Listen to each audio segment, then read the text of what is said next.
Squishy Monster, and today I'm going to make a tuxedo cake. And I'm going to scale mine down for my purpose, but the whole recipe will be available on thesquishymonster.com. And I'm actually going to deliver mine to my friend who is going through a breakup. And I hope you guys can relate that breakups are never easy, but there aren't many things that chocolate can't fix. I want to begin by mixing up my batter, and in my bowl I have my room temperature egg that I've just kind of beaten together. And then to that I want to add in my sour cream. Love that thick tang, and then I'm going to blend that together, streaming in my melted butter.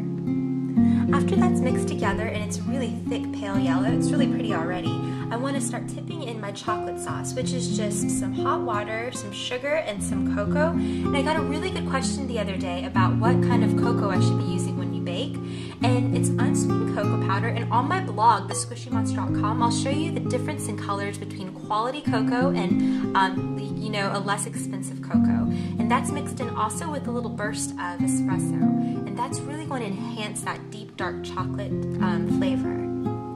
To that I want to tip in my vanilla and pure vanilla extract. You can make your own with just some vanilla beans and some quality liquor. I like to use vodka or bourbon, and I'm going to blitz that together. And the final step is going to be melding the dry with the wet. And I've already measured and weighed out everything and sifted it. It's very important to sift out any kind of foreign particles that may be lodged in the dry mixture. So I've already sifted it out, and in 3 portions or so I'm going to begin mixing in my dry to my wet. All we have to do now is pour in our batter into our pre-greased tins. And I want to address another very good question I got the other day. Can you store batters in the refrigerator?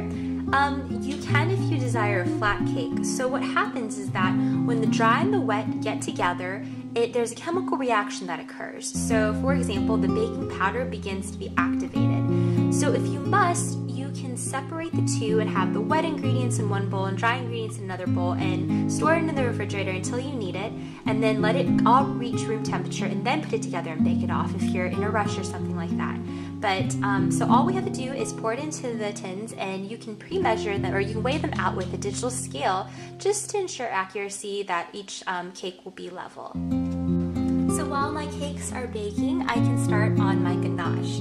So I'm going to measure out about a half a cup of heavy cream, and no worries, all my directions and measurements and recipe can be found on thesquishymonster.com. So to that, I want to weigh out 4 ounces of chocolate chips.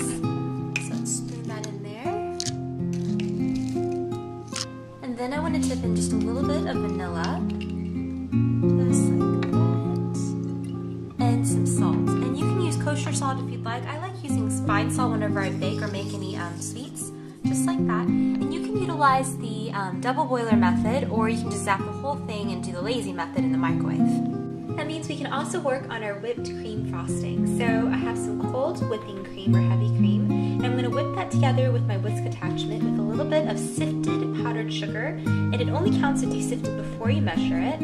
So a little bit of powdered sugar and some vanilla. And you can also infuse this with any type of liquor or liqueurs you'd like. Just a little bit of vanilla goes in there like that, and whip up the whole thing until you get a really creamy frosting consistency. I'm just dipping my strawberries now, and even though we zapped the ganache in the microwave, for this you want a consistent heat, because the strawberries are going to provide a garnish which will be a focal aesthetic point, so you don't want it to be clumpy or anything like that.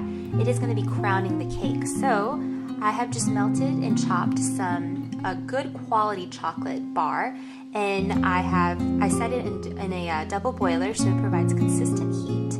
And I'm just taking each strawberry and just swirling kind of a little bit, making sure it's coated evenly, dripping off excess, and having a parchment or a syrup powder, whatever you want to use, standing by to make sure you lay them on there like that. Just take each one and let it go dunk in the pool of chocolate. Now I want to start frosting my cake, and I love whipped cream frostings. I love it just as much as I love cream cheese frostings. And if you guys want to see me decorating and assembling together another cake, try watching my 4th of July cake or my strawberries and cream cake. Those are other layer cakes that I've done. Just kind of slather it on the top of your first layer, just like that. And you can definitely split each layer into 2s or halves if you would like, but I like it just like this is. Then I want to put the hat onto that one. like that, and then start frosting the entire thing. The fun part of dripping the chocolate and just drowning this cake in some chocolate ganache has come. So I have let my ganache set a little bit, so after you zap it, and make sure you don't make it too hot, you want to mix everything together, and the residual heat will help melt the chips.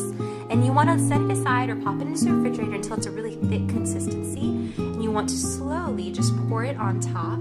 And you want to use just a little bit at first, and then you can just always add more. Then take a spoon, and then just kind of let it drip down the sides. Here's my cake, and I'm ready to shoot it on over to my friends, and hopefully this boosts her mood. It's supposed to encourage feelings of euphoria, they say chocolate does, so this has got some double action chocolate going on, and hopefully it tag teams her into a little bit of happiness, a slice of happiness, if you will.